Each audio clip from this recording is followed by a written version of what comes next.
ბოლო წლების განმავლობაში ზოგადად დამძიმდა ადამიანის უფლებათა მდგომარეობა ქვეყანაში. ეს უკავშირდებოდა სახელმწიფო პოლიტიკის კურსის ცვლილებამ, რომელმაც ევროატლანტიკური ინტეგრაციიდან მკვეთრად გადაინაცვლა და უკვე გაცხადებული ნება აქვს ხელისუფალს, რომ მას არ სურს ეს პროცესი და ყველაზე მეტად ეს მძიმე მდგომარეობა აისახა ცხადია თანასწორობის მდგომარეობაზე, რადგან თანასწორობა ისედაც გამოწვევებით ხასიათდებოდა ჩვენ ქვეყანაში. ამის მთავარი და უპირველესი მიზეზი არის სახელმწიფო პოლიტიკის ცვლილება, რომელიც მიუხედავად იმისა, რომ არასდროს არ ყოფილა განსაკუთრებით თანასწორობაზე ორიენტირებული, ბოლო წლებში პირდაპირ თვითონ გახდა დისკრიმინაციის წამახალისებელი და დისკრიმინაციის ჩამდენი, იმ დისკრიმინაციული კანონმდებლობის მიღებამ, რაც ამ პერიოდში მოხდა და პრაქტიკული ქმედებების ნაკლებობამ ფაქტიურად ჩვენ უნდა ვთქვათ, რომ დღეს ყველანაირი საკოორდინაციო თუ საკომუნიკაციო მექანიზმი მოშლილია, არასამთავრობო სექტორი პირდაპირ დარტყმის ქვეშ არის ყოველდღიურად და შესაბამისად ის პრაქტიკული ღონისძიებები რაც წლების განმავლობაში ხორციელდებოდა რაღაც გავლენას ახდენდა თანასწორობის მდგომარეობაზე. NGO სექტორის დახმარებით. რა თქმა უნდა, არასამთავრობო ორგანიზაციების საერთაშორისო საზოგადოების ჩართულობით ცხადი არალეგიტიმური ხელისუფლების პირობებში ეს ვეღარ ასრულებს თავის როლს და იქ ყოველივე ერთად იწვევს ამ ვითარებას.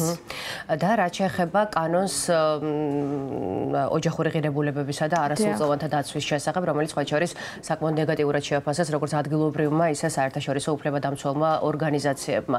აი სწორედ ამ კანონის გამო რა მთავარი პრობლემებისა და გამოწვევების წინაშე დადგა იგივე ქვიერთემი, ხო, საქართველოში, რომელსაც აქამდეც ისედაც მრავალი პრობლემა და გამოწვევა ჰქონდა სხვადასხვა მიმართულებით. დიახ, ბოლო 2 წელი ხელისუფლება აქტიურად არის დაკავებული დისკრიმინაციული კანონმდებლობის მიღებით. ჯერ დაიწყო არასამთავრობო სექტორის შემზღუდველი კანონმდებლობა, ეგრეთ წოდებული უცხოური ზეგავლენის შესახებ. ჩვენ გავხდით რამდენიმე დღის წინ მოწმე, რომ კიდევ ერთი ახალი რეპრესიული კანონი მიიღეს. ამით ფაქტიურად დაასუსტეს არასამთავრობო სექტორი და ის გავლენა, რაც მათ ადამიანის უფლებების მდგომარეობაზე ქვეყანაში ჰქონდათ და მეორე ცხადია ეს ოჯახური ღირებულებების საფარქვეშ შენიღბული ჰომოფობიის ინსტიტუციონალიზაცია, ესე უნდა დავარქვათ ჩვენ ამ კანონს.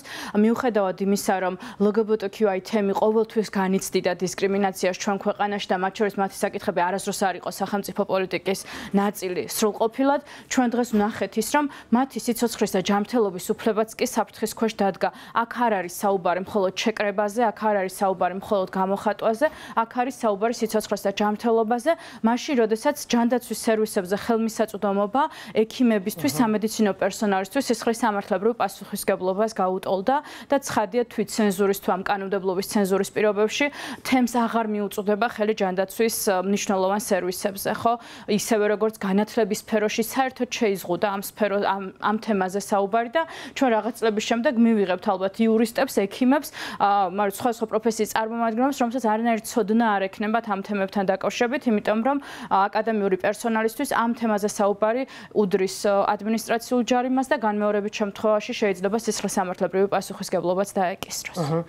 და კიდევ ერთი მნიშვნელოვანი საკითხია შრომით ურთიერთობებში დისკრიმინაცია, რომელიც თქვენივე ანგარიშის მიხედვით ასე წერია ყოველ შემთხვევაში მიმდინარე პოლიტიკური პროცესების ფონზე ერთ-ერთ ყველაზე მნიშვნელოვან გამოწვევად გამოიკვეთაო.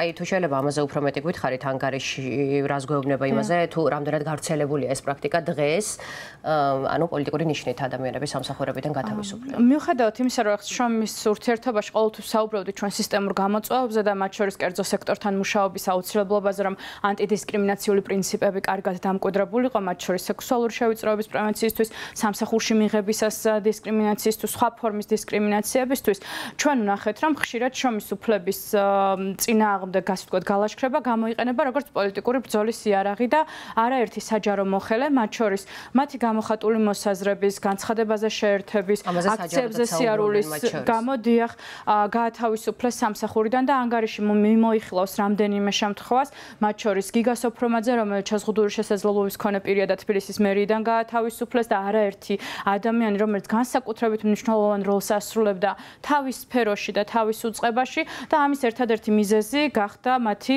განსხვავებული მოსაზრება. ეს არის საგანგაშო, ასევე ის და ანგარიშიც მიმოხილულია, რომ საჯარო სექტორში დამძიმდა, ასე ვთქვათ, კანონმდებლობა, შეიცვალა კანონმდებლობა იმგვარად, რომ გამარტივდა ადამიანების სამსახურიდან გათავისუფლება, მათ შორის რეორგანიზაციის წესი, დეპარტამენტის უფროსები და მათი მოადგილეების, ასე ვთქვათ, სახელშეკრულებო პირობები შეიცვალა, რაც მხოლოდ აქციებზე მონაწილე ადამიანებს არ შეეხება, ეს მინდა აუცილებლად მაყურებელს ავუხსნა, რომ ხვალ შეიძლება თავისი ახლობლის დასაქმება მოუნდეთ. ხვალ შეიძლება თქვენი გამონათქვამი არ მოეწონოთ, ხვალ შეიძლება თქვენი რაღაცა არ მოეწონოთ თქვენი განსხვავებული მოსაზრება შრომის ასე ვთქვათ, სამუშაო გარემოსთან მიმართებით და სწორედ ამ კანონმდებლობით გაგათავისუფლონ, როგორც ახლა დღეს ამას იყენებენ პოლიტიკური ბრძოლის იარაღად და აი ამის გააზრება მნიშვნელოვანი, რომ ეს არ არის, ეს ქმედებები არ არის მიმართული ვიწრო კონკრეტული ჯგუფის წინააღმდეგ, ეს ზოგადად საზოგადოებაზე აისახება ნეგატიურად. დიახ.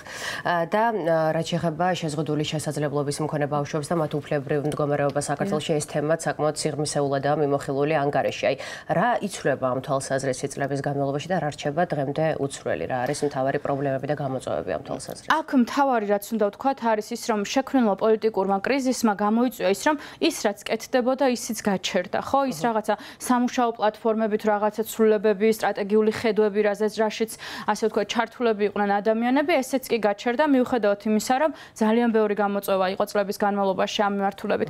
საერთაშორისო მხარდაჭერის შეჩერება პირდაპირ აისახება შეზღუდული შესაძლებლობის მქონე ბავშვების უფლებრივ მდგომარეობაზე, იმიტომ რომ საქართველოში პროგრამების უმრავლესობა სწორედ საერთაშორისო მხარდაჭერით, საერთაშორისო დახმარებით ხორციელდება.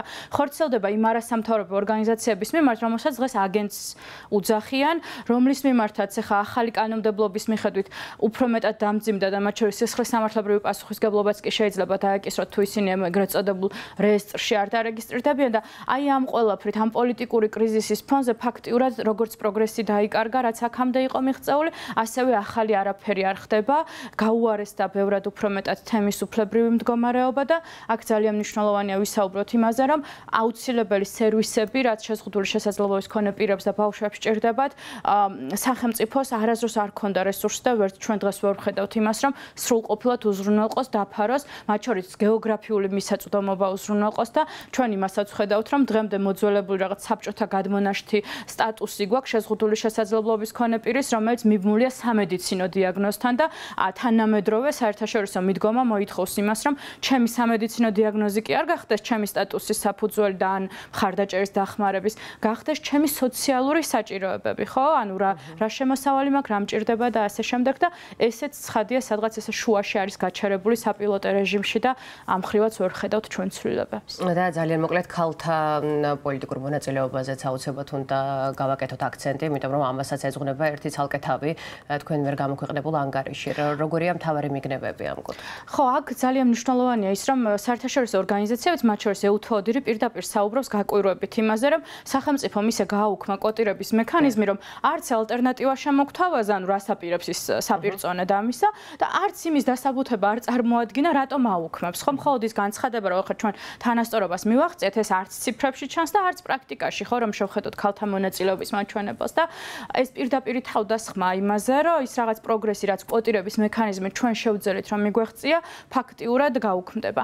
ამან საზოგადოებაში გამოიწვია განცდა, რომ ჩვენ უკვე გენდერული თანასწორობა მიღწეული გვაქვს და ბოლოს ჩატარებული კვლევები, მათ შორის გაეროს სააგენტოების მიერ ჩატარებული საზოგადოებრივი განწყობების კვლევაში 60%-ზე მეტი, მიუხედავად იმისა, რომ ეთანხმება ქალთა მონაწილეობას პოლიტიკაში, ფიქრობს, რომ გენდერული თანასწორობა ამ სფეროში უკვე მიღწეულია. მაშინ, როდესაც არაერთი გამოწვევა გვაქვს ჩვენ და გენდერული თანასწორობა პოლიტიკაში არ არის მხოლოდ ის საკითხი, რაზეც ჩვენ ანგარიში ვსაუბრობთ, ქალის მიმართ ძალადობის და ოჯახში ძალადობის პრობლემები, მათ შორის ქალთა მკვლელობების საგანგაშო სტატისტიკა, რასაც ყოველდღიურად ჩვენ მედია საშუალებებიდანაც ვიგებთ მათ შორის და სახელმწიფოს რეაგირების შემცირება.